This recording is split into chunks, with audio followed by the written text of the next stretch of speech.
will be doing subject science of class 10. This is our 5th period. हमने blood pressure तक complete कर लिया था. Now today will be doing toxic substances. अब toxic substances क्या होता है? कुछ ऐसी चीज़ें जब हमारी बॉडी डिमांड करती है या हम खाते हैं, ठीक है ना, जिससे लोगों को बहुत कह सकते हैं कि एक प्लेजर, खुशी मिलती है, मगर धीरे धीरे वो सब्सटेंसेस अपने बॉडी को नुकसान पहुंचाने लग जाते हैं, इसलिए उसको फिर क्या कहा गया है? Toxic substance. अब ऐसे सब्सटेंसेस एक तरीके की आदत बन जाती है लोगों में, एक हैबिट बन जाता है, उनको एक लत लग जाती है और यही लत के कारण फिर उनकी बॉडी को, उसमें कुछ ऐसे केमिकल्स होते हैं, उनकी बॉडी को नुकसान पहुंचाते हैं और बहुत ही हार्मफुल डिजीज़ होने लग जाते हैं. तो टॉक्सिक सब्सटेंस मतलब सब्सटेंसेस है जो लोग अपनी खुशी के लिए या उसको खाने से उनको एन्जॉयमेंट मिलता है या उनकी बॉडी को अच्छा लगता है, सेटिस्फैक्शन मिलता है, तो ये सब्सटेंसेस को क्या कहते हैं? Toxic substances. Many people use intoxicants. Intoxicants का मतलब ही टॉक्सिक सब्सटेंसेस होता है और various types to produce false satisfaction. तो इसमें एक फॉल्स सेटिस्फैक्शन मतलब इनको जो संतुष्टि मिलती है, जैसे कुछ चीज़ खाने की, जैसे ड्रिंक करने में, अल्कोहल में या तंबाकू खाने में या गुटखा खाने में, ठीक है ना, उनको एक अलग तरीके का संतुष्टि मिलती है, बट वो धीरे धीरे उनके बॉडी को एक फॉल्स सेटिस्फैक्शन है, टेम्परेरी सेटिस्फैक्शन मिलता है और धीरे धीरे वो एक हैबिट बन जाता है. ग्रेजुअली मतलब धीरे धीरे and slowly they become habitual. Habit हो जाता है. एंड एडिक्ट मतलब लत लग जाती है. If every intoxicants materials has bad effects on the body and makes us permanent patient.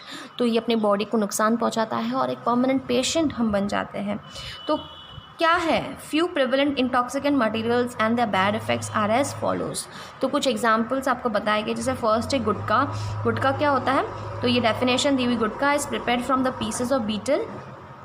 सुपारी से बनता है, ठीक है. बीटल मतलब सुपारी होती है. कत्था, लाइम, चूना, सिंथेटिक फ्रेगनेंस, कुछ खुशबूदार चीज़ें, and very thin metal foils. कुछ मेटल फॉइल्स होते हैं जैसे सिल्वर के.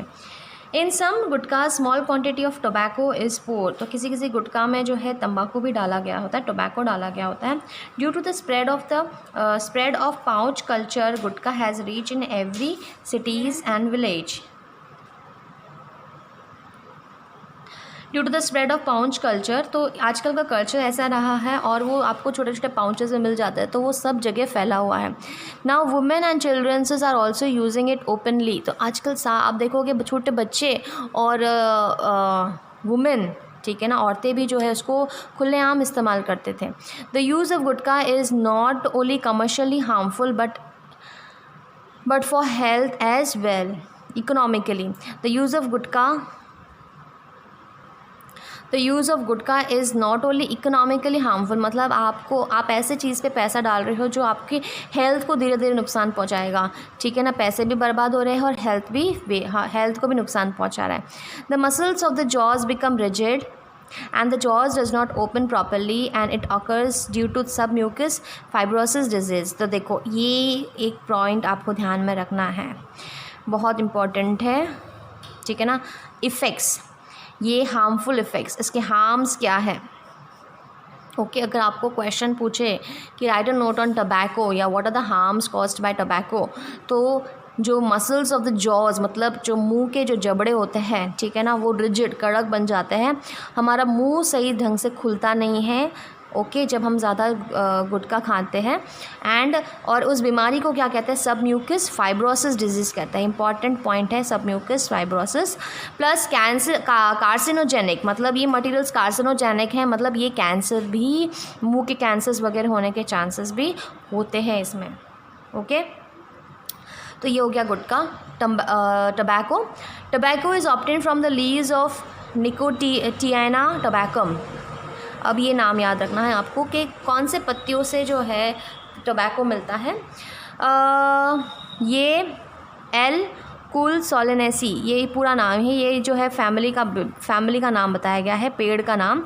ये नॉर्मल पेड़ का नाम, इसका साइंटिफिक नेम है. और कौन से फैमिली? सोलेनेसी फैमिली से.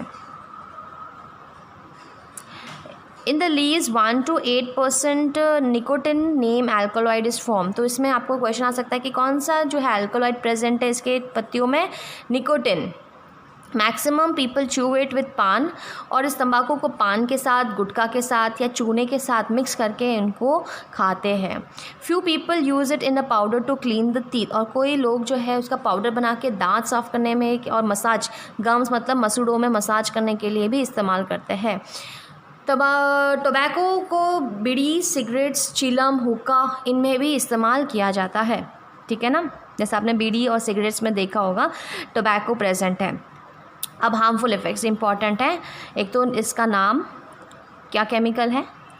हार्मफुल इफ़ेक्ट्स देखो, the possibilities of cancer, cancer होने के चांसेस है। माउथ का कैंसर हो सकता है, टंग का कैंसर, थ्रोट का कैंसर, लंग का cancer. Plus nicotine available in tobacco increases the thickness of the walls of the arteries and the which increases the heart beat and blood pressure. तो ये जो tobacco में जो है nicotine present होता है, जिससे आर्टरीज की वॉल जो होती है, आर्टरीज मतलब अपने ब्लड के अंदर जो वेसल्स होते हैं वो जिसमें ब्लड फ्लो होता है वो मोटी हो जाती है, और इसके कारण जो है ब्लड प्रेशर बढ़ता है और हार्ट बीट भी बढ़ती है, मतलब हार्ट अटैक आने के चांसेस होते हैं। Plus use of tobacco by the pregnant ladies, pregnant ladies जब टोबैको यूज़ करते हैं तो इसके फीटस मतलब उनके जो उनका फ्यूचर बेबी होने जो होगा, उसके फीटस मतलब छोटा जो बेबी होता है जिसके डेवलपमेंट होना बाकी है, तो उसको फीटस कहते हैं। तो उसकी डेवलपमेंट रेट भी धीमी हो जाती है, वो सही से डेवलप नहीं हो पाता। हाँ, ये उसकी बॉडी में जाके उसको इफ़ेक्ट करती है। लास्ट है जब कार्बन मोनोऑक्साइड, कार्बन मोनोऑक्साइड ये बहुत इम्पॉर्टेंट गैस जो निकलता है जब सिगरेट स्मोक किया जाता है, सिगरेट या बीड़ी, तो ये टोबैको से होता है। जैसे टोबैको जलाएंगे तो ये कार्बन मोनोऑक्साइड गैस निकलेगा। ये कार्बन मोनोऑक्साइड गैस अपने बॉडी में जाता है जब सिगरेट पीते हैं, और अपने बॉडी के आरबीसीज को डिस्ट्रॉय करता है। अब आरबीसीज डिस्ट्रॉय होगा तो अपने बॉडी में ऑक्सीजन नहीं मिलता, ठीक है ना, और इसके कारण जो है हमको ब्रीदिंग रिलेटेड प्रॉब्लम्स भी होती है। Cigarette, bidi have bad effect on the people who are sitting nearby the smokers because smoke available in the atmosphere reach their lungs through breathing. This is why the smoking is prohibited in public places by making a law. According to the Optin statistics, more than 60 lakh people are victim of untimely death due to the use of tobacco, and out of which 50 lakhs are due to the direct use of tobacco and 10 lakhs are due to the indirect use of smokes or tobacco. तो carbon monoxide क्या करेगी, देखो इस paragraph का मतलब क्या है। Carbon monoxide अपने बॉडी में जाके आरबीसीज को डिस्ट्रॉय करेगी, आरबीसीज डिस्ट्रॉय हो जाएगा तो अपनी ऑक्सीजन कैरिंग कैपेसिटी जो ब्लड की होती है वो डिक्रीज़ होता है, और फिर धीरे धीरे हमारा बॉडी कमज़ोर होने लग जाता है क्योंकि उसको एनर्जी नहीं मिलता है। अब जो सिगरेट पीते हैं या सिगरेट पब्लिक एरियाज़ में आप कहीं बैठे हो और आस पड़ोस में कोई सिगरेट पी रहा है, तो उसका जो स्मोक होता है वो हवा के द्वारा आपके बॉडी में चला जाता है, जिसके कारण भी आपको भी धीरे धीरे नुकसान हो सकता है। जैसे आपके घर में कोई सिगरेट पी रहा है और आप रेगुलर उनके कांटेक्ट में आ रहे हैं तो आपको भी कुछ हद तक नुकसान होता है। तो अब ये बताया गया है, इसलिए जो लॉ के हिसाब से smoking is prohibited in public places. Prohibited का मतलब है कि बंद कर दिया है, पब्लिक प्लेसेस में स्मोकिंग को बैन कर दिया है। एंड प्लस ये भी कहा गया है कि जैसे स्टैटिस्टिक्स में 60 लाख पीपल्स हर साल अनटाइमली डेथ मतलब नॉर्मल डेथ से पहले उनकी मौत हो जाती है। इसका रीज़न ये है टोबैको, क्योंकि वो तंबाकू ज़्यादा यूज़ करते हैं, उनको दूसरी बीमारी हो जाती है। प्लस 50 लाख डायरेक्ट यूज़ से होते हैं और 10 लाख इनडायरेक्ट यूज़ से होते हैं, मतलब उनके आसपास में जो अगर कोई लोग रेगुलर यूज़ कर रहे हैं तो उनको भी इफ़ेक्ट हो सकता है।